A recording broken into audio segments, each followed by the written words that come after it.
Isto dito, como é que ficamos em termos de law e direito natural? E agora tentando um pouco numa perspectiva austríaca, ainda que provavelmente tendo que excluir Mises neste caso. Acho que daria para ler o law como direito natural, desde que na tal perspectiva falibilista, e levando a parte falibilista a sério. Não é?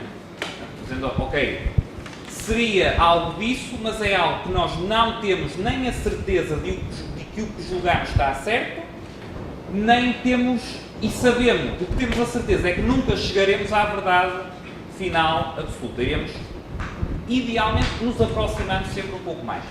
Algo que, a meu ver, é compatível com essa interpretação de Hayek é o facto de ele, especialmente nos seus estudos posteriores, usar muito a seguinte expressão: a descoberta da lei. Não é? Quer dizer, numa perspectiva de criação do processo evolucionário, a lei está sendo gerada.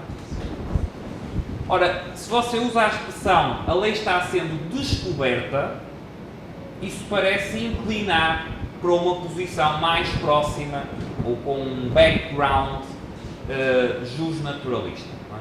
Pronto. Aí a própria evolução de Hayek ao longo da vida, há inclusivamente estudo de análise interessantes sobre a influência que ele teve na encíclica Centésimos Anos e a influência que esse trabalho dele teve nas próprias ideias de Hayek, mas pronto, não dá aqui para estarmos a aprofundar muito. Acho que de qualquer forma já dissemos bastante.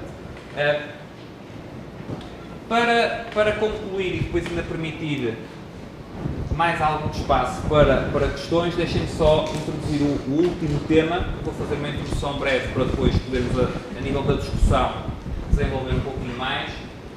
A democracia e o liberalismo na perspectiva da escola austríaca.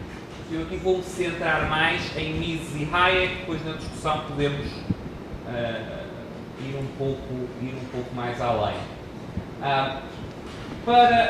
Para Mises e tanto para Mises como para Hayek, e neste aspecto os dois estão bastante próximos, em que medida é que eles são democratas, não é? Eles são favoráveis, são defensores do regime democrático. Essencialmente, não por considerar que a decisão democrática, por ser democrática, é uma decisão mais correta, mas numa linha um pouco, essencialmente, popperiana, de que a democracia é um bom método para você substituir pacificamente os governos. Ou seja, você vai ter um Estado, esse Estado vai ter um governo, e esse governo há de chegar a uma altura que a população quer que seja substituído. A democracia é um método que permite, a democracia representativa, que permite substituir pacificamente os governos. E isso é algo que deve ser valorizado. Se associarmos depois o qualificativo liberal à democracia, uma democracia liberal, então estaríamos associando também, além deste método de substituição pacífica dos governos, ao regime democrático ou liberal a salvaguarda daquelas características do pensamento liberal que falámos. O respeito por uma esfera de direitos e liberdades individuais, etc. Acrescentando esse qualificativo. Ao mesmo tempo, o tal aspecto da decisão por ser democrática não é necessariamente a melhor decisão, é um aspecto importante porque há uma distinção entre o que é democracia, o que é ciência económica e o que é moral, ou o que é... Ou seja, é perfeitamente possível, a história está cheia de exemplos desses, de maiorias que tomam democraticamente decisões que são economicamente desastrosas ou que são moralmente perversas. Certo? Portanto, uma coisa, o facto de como método ser preferível não implica necessariamente que assegure boas decisões, seja em que plano for. Simultaneamente, numa perspectiva austríaca, a tal defesa da democracia há de estar associada também a quê? À proteção dos direitos dos grupos que em cada momento são minoritários. Hayek, em especial, no Law, Legislation and Liberty, dedica bastante atenção a esse tema. Ele diz, citando de memória, se não houvesse a possibilidade de quem está na minoria num determinado momento se vir a constituir em maioria, então o método democrático não faria sentido. Não é? Então, se fosse simplesmente um método para a maioria controlar ou aniquilar a minoria, então seria um método de escrutismo como qualquer outro. E dentro das minorias, da minoria mais pequena possível, que é o indivíduo, não é? Da salvaguarda dos direitos do indivíduo. E para além disso, numa perspectiva austríaca, isto está ligado também com a concepção de Estado de Direito e com os próprios fundamentos epistemológicos, é colocado um destaque grande em que é na questão da limitação do poder político. Não é? Ou seja, não é por ser democrático que a preocupação com a limitação do poder político deve ser menor. O Estado democrático também precisa ser limitado. Precisa ser tão limitado como qualquer outra forma de governo, ainda que possa ter vantagens a estes níveis. Okay? Com isto, provavelmente haverá questões sobre a democracia. Abro para discussão. Vou dar prioridade a quem ainda não colocou questões. Ok, vamos primeiro. Naquele aspecto que se falou que a democracia nem sempre chega a um melhor resultado, né? Eu diria até que ela é intrinsecamente propensa a não levar aos bons resultados. Por quê? Porque a busca pelo poder pela via democrática, ela pressupõe uma visão imediatista, enquanto as grandes questões econômicas ou de uma ordem social, elas geralmente estão ligadas a um longo prazo. Vamos dizer assim, são questões de Estado e não de governo, enquanto que a democracia, da forma como ela hoje é desempenhada, né, no mundo ocidental, onde ela está colocada, ela acaba sendo muito focada na próxima eleição. Né?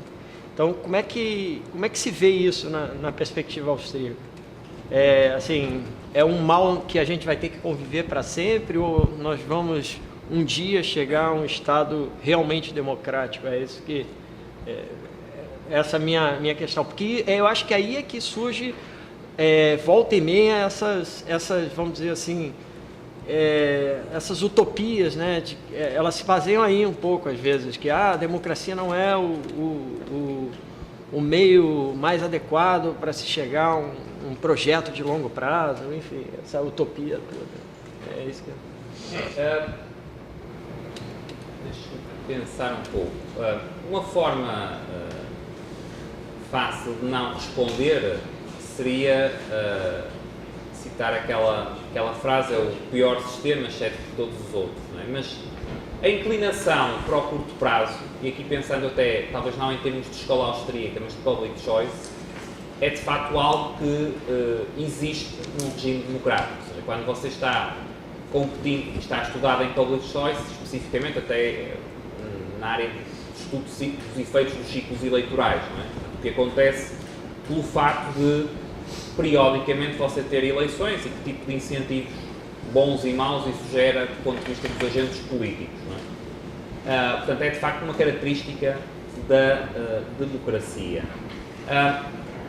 Isto dito, eu creio que entramos na tal questão das alternativas. Não é? O problema é que agora a questão tinha acho que tinha mesmo este argumento da orientação para o curto prazo, uma reminiscência hoppiana, não é? Portanto, tem uma certa...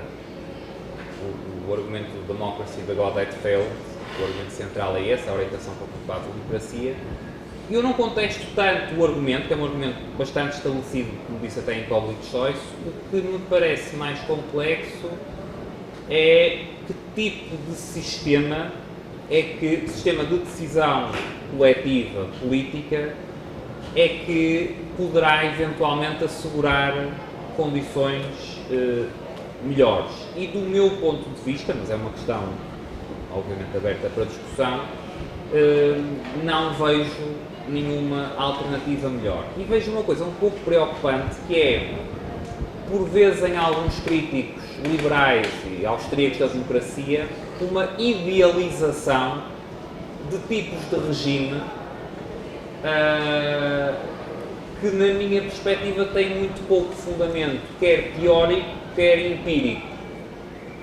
Ou seja, você acaba criticando, naturalmente, o ponto seguinte é apresentar uma alternativa e acaba, mesmo que as críticas possam ser pertinentes, e como digo, em alguns casos você não precisa sequer da escola austríaca, são críticas que estão estabelecidas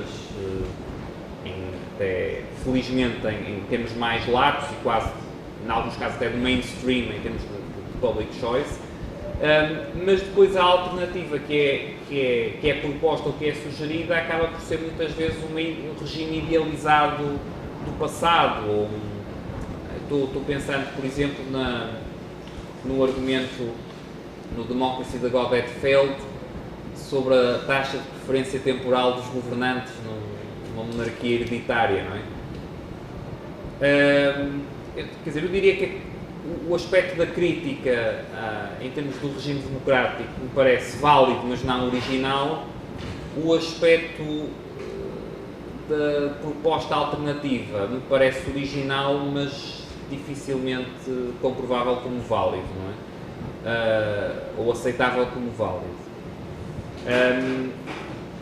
E portanto acho que em relação à pergunta, depois à segunda pergunta, quer dizer, acho que no caso da democracia me parece que, ou pelo menos no meu caso pessoal, onde eu me situo, é basicamente na posição Hayek-Mises. Quer dizer, a democracia não tem decisão maioritária, não assegura uma sapiência, não assegura correção. Além disso, incorpora, juntando public choice, incorpora até uma série de vícios próprios, de vieses próprios, ou seja, tem uma série de riscos, orientação para o curto prazo, atuação de grupos de pressão de formas específicas, etc, etc.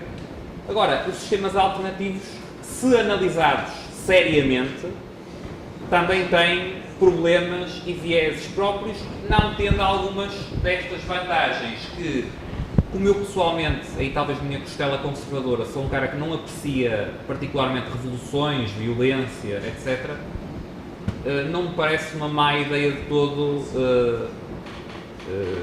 sem atribuir uma validade especial ao processo, ou de verdade revelada, mas não me parece necessariamente uma má ideia concorrer pelo poder por via dos votos, pelo menos até que nos consigamos lembrar de um processo melhor ou até que se arranje um sistema alternativo.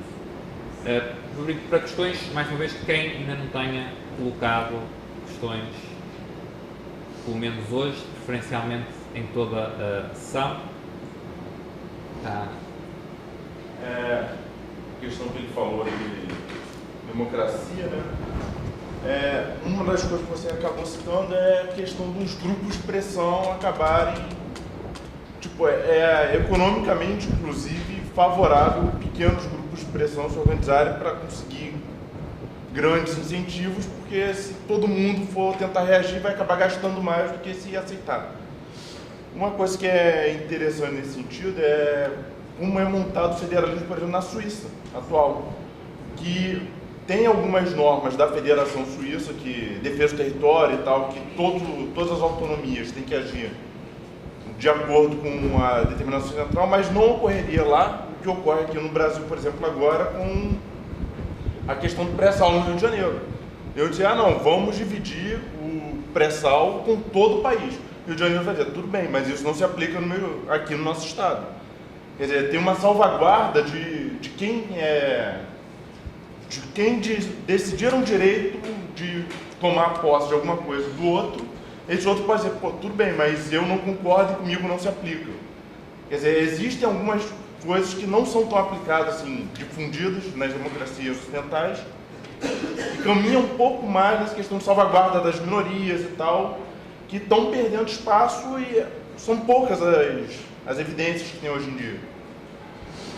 Eu acho que se remete para outro aspecto importante, que é a escala a que a decisão democrática é tomada.